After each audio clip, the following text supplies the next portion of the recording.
So I have pressed record on my video this week, so I won't have to do it all over again. But we've still got children in school looking amazing.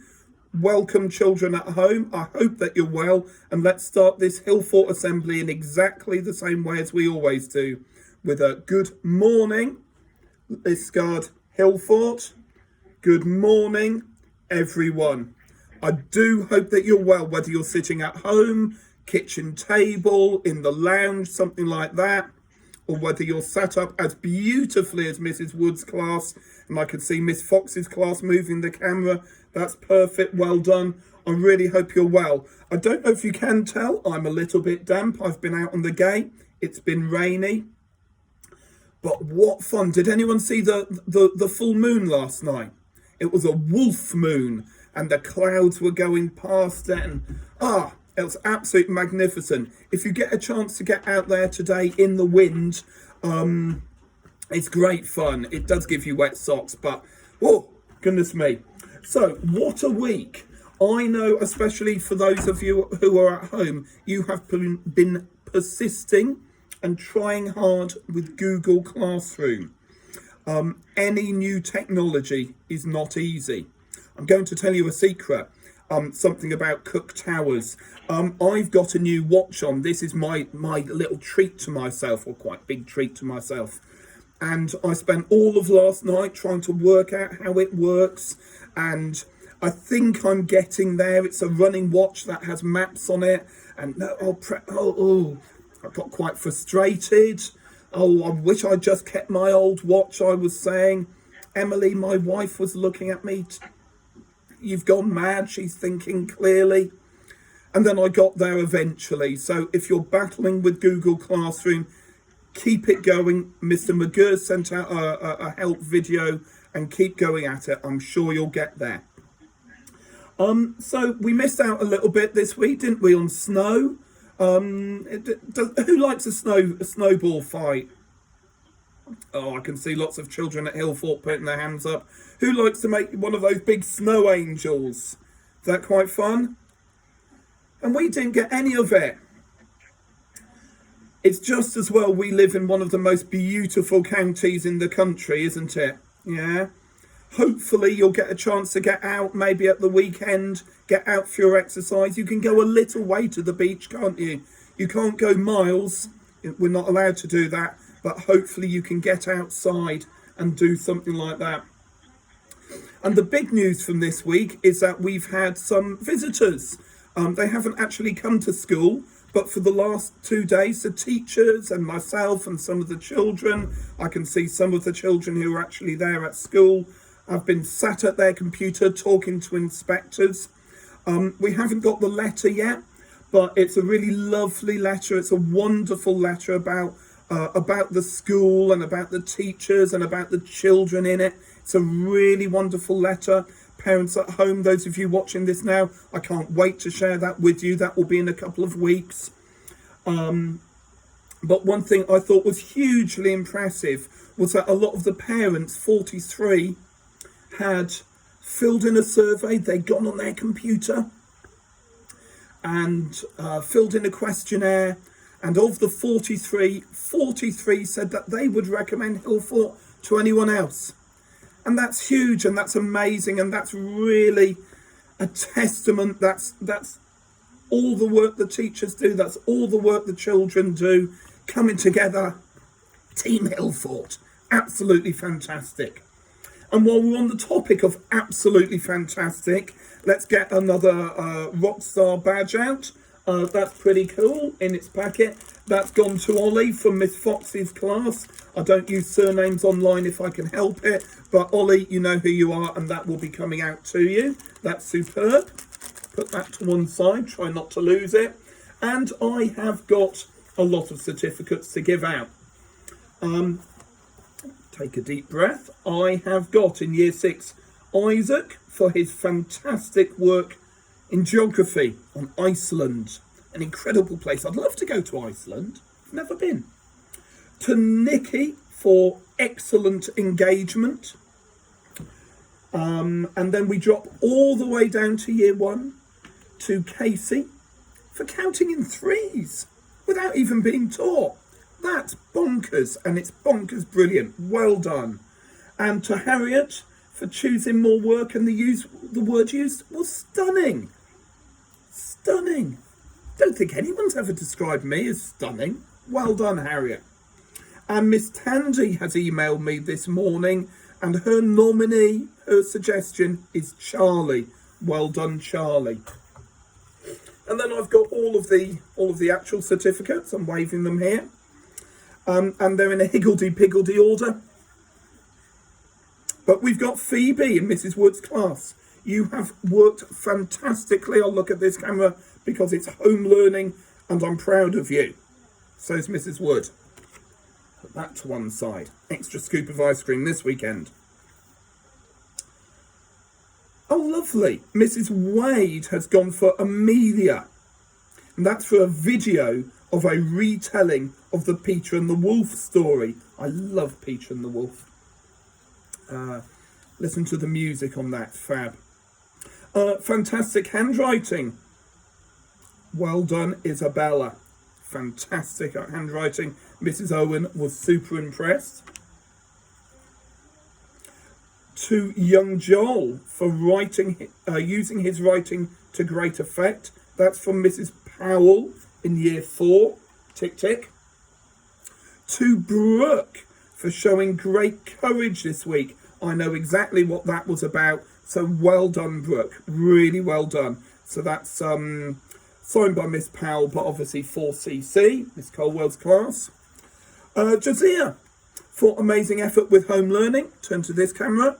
And that's from Miss Colwell. Very good. Oh, I'm running out of breath.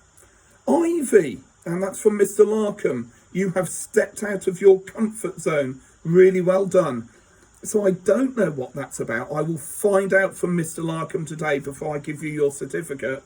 But it sounds like you have shown one of our core values, which is courage. To Spencer from Mrs. Best. Fab attitude to learning every single day, okay? Not just on a Friday when it's nearly the weekend. Not just a Monday when we're fresh all week. Bum, bum, bum. Emily from, oh goodness me, from Mr. Larkham, Mrs. Best and Mrs. Morel. Wow. And that's resilience around maths this week. Maybe I didn't show that much resilience keeping going with my watch, but maybe you have done in your maths. Well, you definitely have done in your maths. Bum, bum, bum, bum, bum. Still a few more to go. Tia from Miss Fox. Excellent attitude to learning times tables. That's always important.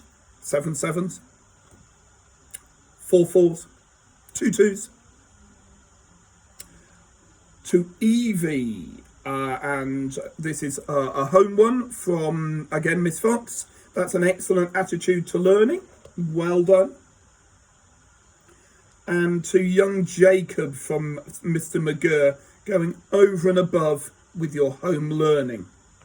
So I'll be round to give those certificates out, and I will come and say a few words to the early years children. We wouldn't forget them. And this is to Rose for her super reading. Well done, Rose. And to Joan for super home learning. If I actually sit in the camera shot, that would help. To Joan for super home learning. Absolutely well done.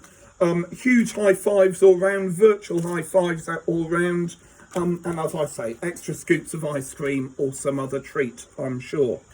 Okay, I'm going to, oh dear, old man, reach down and get the story for today. And you know, I like to read stories that you might not come across on the television, or sometimes they're from other cultures. And this is the story, a really famous story called about William Tell. And it's all around a country called Switzerland. And Switzerland's a very beautiful country. And they run great cross-country running races there. It's stunningly beautiful. It's very expensive. And it's beautiful because it's got these stunning mountains. We don't have many mountains, do we? We've just kind of got Brown Willy and that's about it. You have to go to Wales or to Cumbria up at the top of England, or up to Scotland to see mountains, but in Switzerland they've got lots of them. And in Switzerland there lived a brave man named William Tell. He came from Uri, high up in the mountains. They were called the Swiss Alps. The farmers of Uri were famous for being tough and strong, just like me. And William Tell was said to be the strongest and the toughest of them all. And I can tell you there's some Hillfort children going to be in trouble because I think they were laughing when I did that, and you're not strong, Mr. Cook, so I'm going to get you later, you lot. He could climb a mountain without fear. He could sail a boat through the fiercest storm. He could plough the stoniest field. But he was best known for his skill with a crossbow. It was said he could even shoot a snowflake out of the air. Now, at that time, the Austrian emperor ruled over Uri. But the people of Uri did not like being told what to do by some distant ruler, and refused to obey his commands. That was why the emperor sent a cruel governor named Albrecht Gessler to teach the people of Uri a lesson. Gessler appeared in the capital city, dressed in fancy clothes and protected by fierce armed guards. A crowd of townsfolk gathered in the town square to see the new governor. It's like when a new head teacher comes to a school. Gessler told his guards to put up a tall pole in the square and put his cap on top of it. Gessler told the people that when they walked through the square, they had to bow to the hat, to show their respect for Gessler and the emperor. And if they did not, his guards would grab them, throw them in prison. Now it so happened that William Tell came to Altdorf one day to sell his cow's milk cheese at the market. He walked into town with his crossbow over his shoulder and his little son Walter by his side. William Tell saw the governor's hat on the pole in the town square, but he was too proud to bow to the hat of the foreign governor and walked past with his head held high. I'm just sat here wondering as I read this. I wonder if I put one of my hats or I don't know, my face mask or something like that in the staff room. Do you think I could get all the teachers to bow to that? What do you think? Or maybe when we're back open and all the parents come in, I could put a coat on a pole and get them to bow to parents who watch it. Do you think? No, I don't think that would happen. Gessler's guards surrounded William and Walter and pointed their weapons at him, while Gessler himself came down to see the bold farmer who refused to bow to the hat. A crowd of citizens gathered to see what would happen next. "So you refuse to show respect to the emperor?" sneered Gessler. "I should throw you and your son into prison." Gessler then smiled evilly. "But I have a better idea. Everyone says you are the best bowman in Uri if you can shoot an apple in half from 50 paces. I'll set you and your son free." William Tell agreed to the challenge, but he was upset when Gessler told his guards to grab Walter and tie him to the tree on the far side of the square. Gessler then took an apple and put it on Walter's head. So can you imagine that? The son, maybe someone your age, children, has to stand bound, tied, I don't know if you can see in school, bound to a tree. And Dad has got to take his bow, either a crossbow, which is like a side one, or a long bow, and has to shoot the apple from his head. Could go wrong, couldn't it? Gessler then took an apple and put it on Walter's head with a wicked grin. William Tell was furious and struggled against the guards, but Walter called out to him, "Father, don't worry. I know you are the best bowman in Uri. I'm not afraid."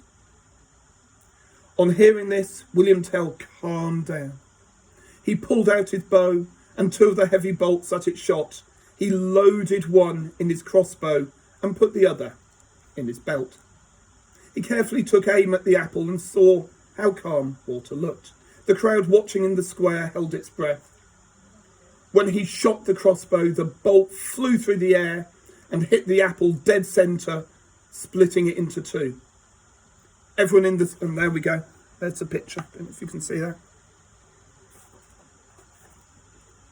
Everyone in the square was silent, and then the guards untied Walter from the tree. Gessler did not look so pleased with himself anymore. He asked William Tell, "Why did you take out two bolts instead of one?" William Tell growled, "If anything had happened to my son, the second bolt was for you." Gessler was furious, breaking his promise. He ordered his guards to tie up William Tell, but little Walter managed to escape into the crowd. Gessler commanded that William Tell be sent to the grim dungeons, the prison at the bottom of the castle, of Kuznach Castle, on the far side of Lake Lucerne. Beautiful lake, beautiful. However, when the guards were taking him across the lake, a mighty storm struck. The guards were scared that their boat would sink, and they would all drown. William Tell told them, "Undo my chains and I will get us safely to shore." The guards released him, and William Tell rowed through the storm to safety.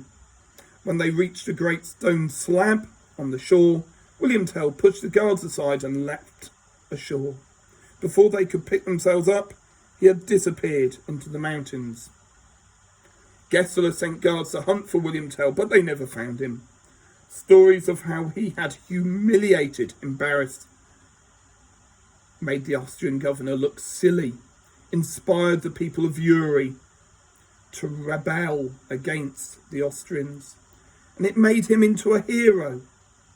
William Tell joined the revolution that freed his home from Austrian rule, another country, Austria, and led to the creation of the nation that we call Switzerland.